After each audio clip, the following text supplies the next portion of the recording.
എല്ലാവർക്കും സ്വാഗതം. ഈ റിവ്യൂ ഇഷ്ടപ്പെടുവാണെങ്കിൽ ഒന്ന് ലൈക്ക് ചെയ്തും സബ്സ്ക്രൈബ് ചെയ്തും സപ്പോർട്ട് ചെയ്യണേ.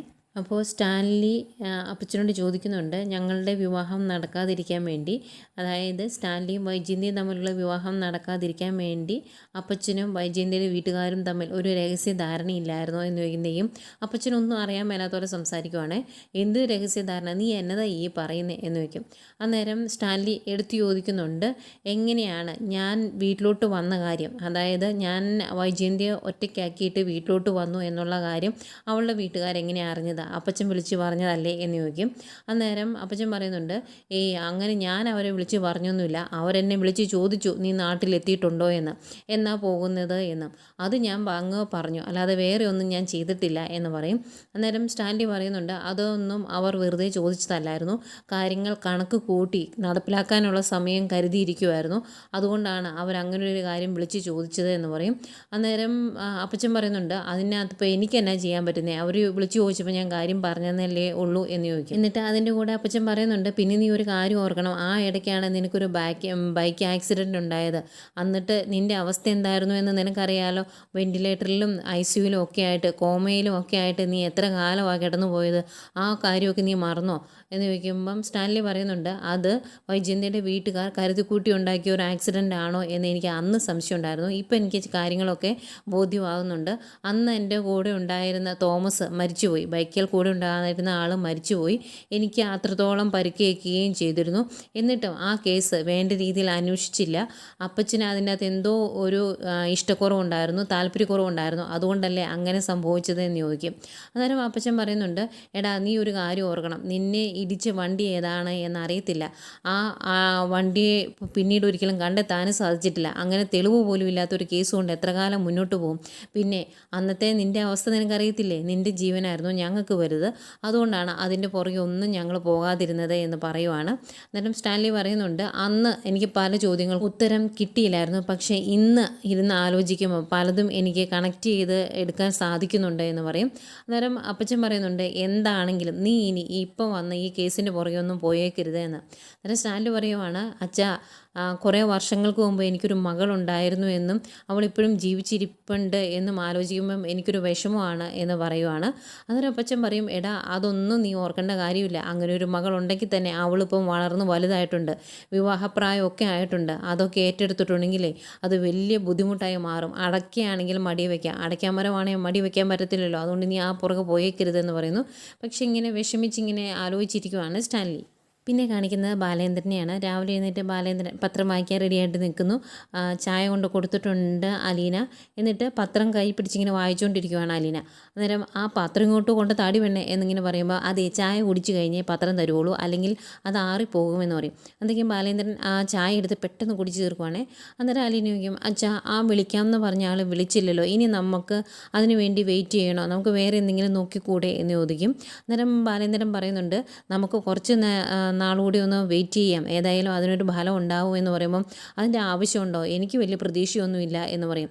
അന്നേരം ബാലേന്ദ്രൻ ചോദിക്കും, ഇങ്ങനെ വെയിറ്റ് ചെയ്യുക എന്ന് പറഞ്ഞിട്ടുണ്ടെങ്കിൽ 50 കിലോ വെയിറ്റ് എടുത്ത് തലയിൽ വെച്ചുകൊണ്ടല്ലല്ലോ വെയിറ്റ് ചെയ്യുന്നത്, നിനക്ക് എന്തെങ്കിലും ബുദ്ധിമുട്ടുണ്ടോ എന്ന് ചോദിക്കും. അന്നേരം ഞാനൊരു കാര്യം പറയട്ടെ എന്ന് ചോദിക്കുക. അന്നേരം പറഞ്ഞു, ഞാൻ കേട്ടോളാം എന്ന് പറയുന്നു ബാലേന്ദ്രൻ. അന്നേരം അലീന പറയുവാണ്, അങ്ങ് കഴക്കൂട്ടത്തെ കോൺവെൻറ്റിൽ അവിടെ സിസ്റ്റർമാരെയൊക്കെ നോക്കാനായിട്ട് ഒരു ആവശ്യമുണ്ട്, എന്നാൽ ഞാൻ അങ്ങോട്ട് പോയിക്കോട്ടെ എന്ന് ചോദിക്കുക. അന്നേരം ബാലേന്ദ്രൻ ചോദിക്കും, അവിടെ എത്ര രൂപ ശമ്പളം ഉണ്ട് എന്ന്.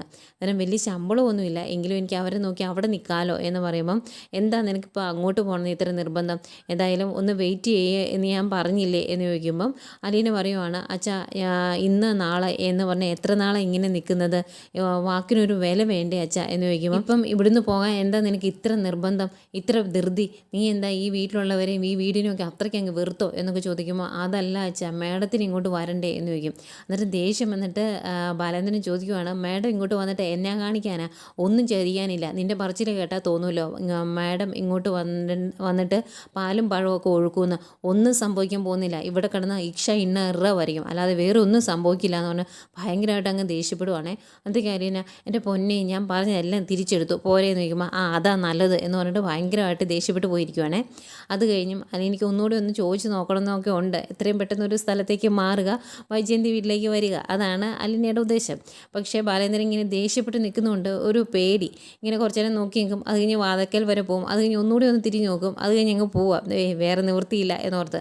ബാലേന്ദ്രൻ ഇത് മനസ്സിലാവുന്നുണ്ട്. അതുകൊണ്ട് തന്നെ ബാലേന്ദ്രൻ അലിന് പോയി കഴിയുമ്പോഴാണ് അങ്ങോട്ട് നോക്കുന്നത്. പിന്നെ കാണിക്കുന്നത് സ്റ്റാൻലിയുടെ വീടാണ്. സ്റ്റാൻലി ഒരു ദൂരയാത്രയ്ക്ക് പോവാണ് എന്ന് തോന്നുന്നു. ആ വണ്ടിയൊക്കെ എടുത്ത് ഒന്ന് കഴുകി വൃത്തിയാക്കി തുടച്ചിടുവാണ് ആൻ്റപ്പൻ. അന്നേരം പൗലോച്ചൻ വന്നിട്ട് ചോദിക്കുന്നുണ്ട്, നമ്മുടെ വണ്ടി നല്ല സുന്ദര കുട്ടപ്പനായല്ലോ, ഇന്നിപ്പോൾ എങ്ങോട്ടാണ് ഒരു ദൂരയാത്ര ഉള്ളത് അറിയാവോ എന്നൊക്കെ ചോദിക്കുമ്പോൾ ഒന്നും അറിയത്തില്ല. അങ്ങോട്ട് ചോദിച്ചാലുള്ള അവസ്ഥ അറിയാലോ. പിന്നെ ആ പാലാക്കാരൻ വന്നു പോയതിന് ശേഷം ഇത്തിരി ടെൻഷനിലാണെന്ന് പറഞ്ഞല്ലോ, അതുകൊണ്ട് വേറെ എന്തെങ്കിലുമൊക്കെ മനസ്സിൽ കരുതി കാണും എന്നിങ്ങനെ പറയുവാണ്. ഇവരിങ്ങനെ സംസാരിച്ച് നിൽക്കുന്നതേക്കും അകത്തുനിന്ന് സ്റ്റാൻലി ഇറങ്ങി വന്നുണ്ടേ. സ്റ്റാൻലി ഇറങ്ങി വന്നെ കാണുന്നത് ഭയങ്കര പേടിയാണ് രണ്ടുപേർക്കും. മുണ്ടൊക്കെ അഴിച്ചിട്ട് ഭയങ്കര ബഹുമാനത്തോടെ നിൽക്കുന്നു. ഇറങ്ങി വന്ന ആൻ്റപ്പൻ്റെ കയ്യിലോട്ട് ബാഗ് കൊടുക്കും, എന്നിട്ട് താക്കോല് തരാൻ പറയും. എന്നിട്ട് ഈ ബാഗ് താഴോട്ട് വെക്കാൻ തുടങ്ങുവാണ് താക്കോൽ എടുക്കാൻ വേണ്ടി. അന്നേക്കും ആൻ്റപ്പ എന്ന് പറഞ്ഞാൽ ഭയങ്കരമായിട്ട് ദേഷ്യപ്പെട്ടിങ്ങ് വിളിക്കും. അന്നേക്കും പെട്ടെന്ന് ബാഗ് പൗലോച്ചിൻ്റെ കയ്യിൽ കൊടുത്തിട്ട് താക്കോല് കയ്യിലോട്ട് കൊടുക്കും. ഏതായാലും വണ്ടിയിലിട്ട് കയറാൻ പോവാണ് സ്റ്റാൻലി. അന്നേരം വീണ്ടും ഒന്നുകൂടെ വിളിക്കും കേട്ടോ, ആൻ്റപ്പ ബാഗ് എന്ന് പറഞ്ഞാൽ, അതായത് വണ്ടിയിലേക്ക് എടുത്ത് വെക്കണം ബാഗ്. അതും പിടിച്ചിങ്ങനെ അന്തം വിട്ട് നിൽക്കുക. അതൊക്കെയും പെട്ടെന്ന് ഓടിപ്പോയി വണ്ടിക്കകത്തേക്ക് ബാഗ് കൊണ്ട് വയ്ക്കുന്നു.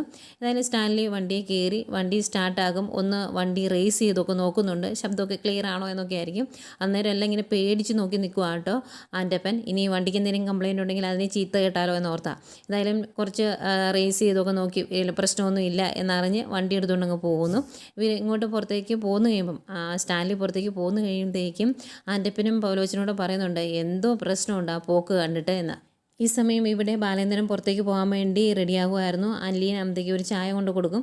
അന്നേരം ബാലേന്ദ്രൻ ചോദിക്കും, ചായ എന്തിനാ നീ ഇങ്ങോട്ട് കൊണ്ടുവന്നത്, ഞാനിപ്പോൾ താഴേക്ക് വരില്ലായിരുന്നോ എന്ന്. അന്നേരം ഓ സാരമില്ല, ഇതൊരു എക്സസൈസ് ആയിട്ട് ഞാനങ്ങ് കൂട്ടിക്കോളാം, അച്ഛൻ ചായ കുടിക്കുക എന്ന് പറയും. എന്നിട്ട് പറയുന്നുണ്ട്, അച്ഛൻ പെട്ടെന്ന് താഴേക്ക് വരണം കേട്ടോ, കഴിച്ചിട്ടല്ലേ പോകുന്നുള്ളൂ, രോഹിതാണെ കൂടെ വരാൻ വേണ്ടി നോക്കിയിരിക്കുക എന്ന്.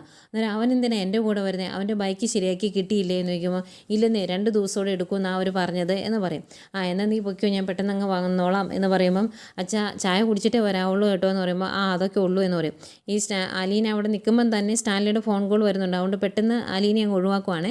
അലീനെ അങ്ങ് പോയി കഴിയുമ്പോൾ ഫോൺ എടുക്കും. ഫോൺ എടുത്ത് കഴിയുമ്പോഴത്തേക്കും സ്റ്റാൻലി അപ്പുറത്ത്, ബാലേന്ദ്ര ഞാൻ സ്റ്റാൻലിയാണ് എന്നൊക്കെ പറഞ്ഞ് പരിചയപ്പെടുത്തുമ്പോൾ, എനിക്ക് മനസ്സിലായി, പറഞ്ഞു എന്ന് പറയും. അന്നേരം എനിക്ക് ബാലേന്ദ്രനെ ഒന്ന് കാണണമല്ലോ, എവിടെ വെച്ചാണ് കാണാൻ പറ്റുന്നത് എന്ന് ചോദിക്കും. അന്നേരം എന്നാ കാണേണ്ടതെന്ന് ചോദിക്കുമ്പം, ഇന്ന് തന്നെ കാണാം, ഞാനിപ്പം പാലായിലേക്ക് എത്തിക്കൊണ്ടിരിക്കുകയാണ്, ഒരു അരമണിക്കൂർ കൊണ്ട് പാലയിലേക്ക് എത്തും എന്ന് പറയുമ്പം, എങ്കിൽ അവിടെ എത്തിയിട്ട് വിളിക്കാം, നമുക്ക് അവിടെ വെച്ച് കാണാമെന്ന് പറയുന്നു. അതുപോലെ ഒരു മുന്നറിയിപ്പില്ലാതെ വന്നതിനൊരു സോറിയൊക്കെ ചോദിക്കുന്നുണ്ട് സ്റ്റാൻലി. അന്നേരം ബാലേന്ദ്രൻ പറയും, നമ്മൾ തമ്മിലുള്ള കൂടിക്കാഴ്ചയ്ക്ക് ഔപചാരികമായ മര്യാദകളൊന്നും പാലിക്കേണ്ട കാര്യമില്ല, കാരണം ഞാൻ അങ്ങോട്ട് വന്നതും നിങ്ങളെ അറിയിച്ചുകൊണ്ടല്ല, അതുകൊണ്ട് അതൊരു പ്രശ്നമല്ല എന്ന് പറയുന്നു. ഏതായാലും ഒരു ഹോട്ടൽ റൂം എടുക്കാമെന്നാണ് സ്റ്റാൻലി പറഞ്ഞേക്കുന്നത്. അങ്ങനെ ഹോട്ടൽ റൂമൊക്കെ എടുത്തിട്ട് വിളിക്കാം എന്ന് പറഞ്ഞിട്ട് ഫോൺ കട്ട് ചെയ്യുവാണ്. അത് കഴിഞ്ഞ് സ്റ്റാൻലി ഒരു ഹോട്ടലിലോട്ട് എത്തുന്നു, ഹോട്ടലിലോട്ട് കയറി പോകുന്നൊക്കെ കാണിക്കുന്നുണ്ട്. ഈ സമയം ഇവിടെ ബാലേന്ദ്രൻ നല്ല ടെൻഷനായി. ബാലേന്ദ്രൻ വന്ന് കണ്ണാടിയുടെ ഫ്രണ്ടിലൊക്കെ ഇങ്ങനെ ഭയങ്കര വിഷമത്തോടെ നോക്കി നിൽക്കുന്നത് കാണിക്കുന്നുണ്ട് കേട്ടോ. ഒന്നെങ്കിൽ സ്റ്റാൻലി കാണാൻ പോകുന്നതിൻ്റെ ടെൻഷൻ, അല്ലെങ്കിൽ ഇനിയിപ്പം അലീനെ കൂട്ടിക്കൊണ്ട് പോയിക്കോളാം എന്നാണ് സ്റ്റാൻലി പറയുന്നതെങ്കിൽ അലീനെ പോകുമല്ലോ, അതും ഒരു വിഷമമാണ് ബാലേന്ദ്രനെ സംബന്ധിച്ച്, അതും ആകാം. ഏതായാലും അവിടുന്ന് പെട്ടെന്ന് കണ്ണാടിയൊക്കെ എടുത്ത് അവിടുന്ന് പെട്ടെന്ന് ഇറങ്ങുവാണ്.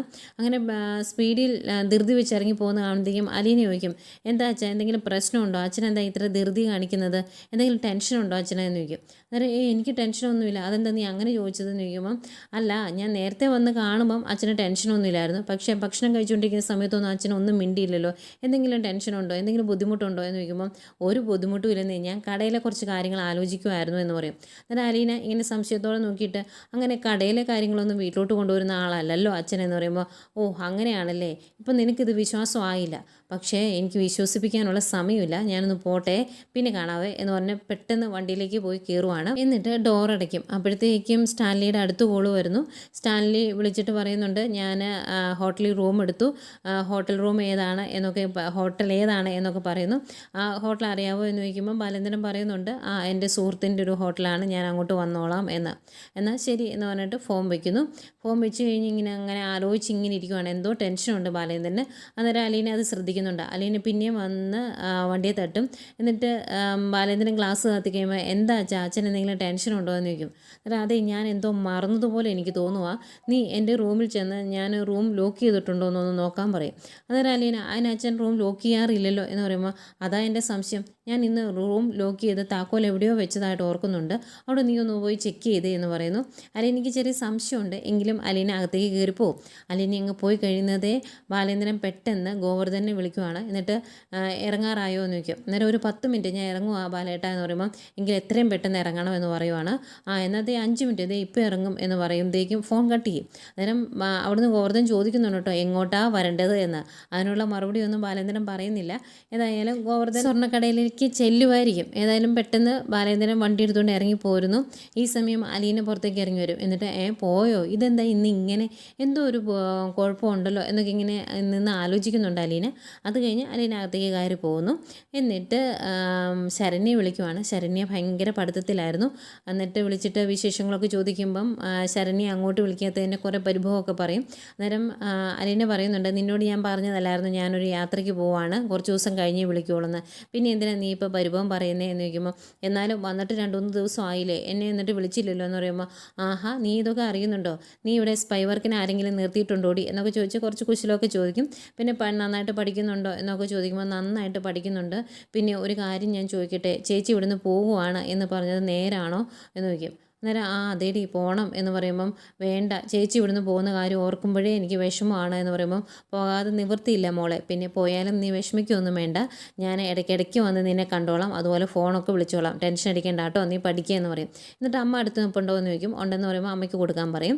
അമ്മയുടെ കയ്യിലോട്ട് കൊടുത്തു കഴിയുമ്പം അലീന എങ്ങനെയാണ് അവൾ ഭക്ഷണമൊക്കെ കഴിക്കുന്നുണ്ടോ, ഹാപ്പി ആയിട്ടാണോ ഇരിക്കുന്നത് എന്നൊക്കെ ചോദിക്കുമ്പോൾ, കുഴപ്പമൊന്നുമില്ല സന്തോഷമായിട്ടിരിക്കുന്നു, ഭക്ഷണം കഴിക്കുന്നത് ഒരുപാടൊന്നും ഇല്ല എങ്കിലും കഴിക്കുന്നുണ്ട്, വലിയ പ്രശ്നങ്ങളൊന്നും ഇല്ല എന്ന് പറയുമ്പോൾ, അവളുടെ കാര്യങ്ങളൊക്കെ നന്നായിട്ട് നോക്കണേ എന്നിങ്ങനെ പറയുവാണ് അലീന.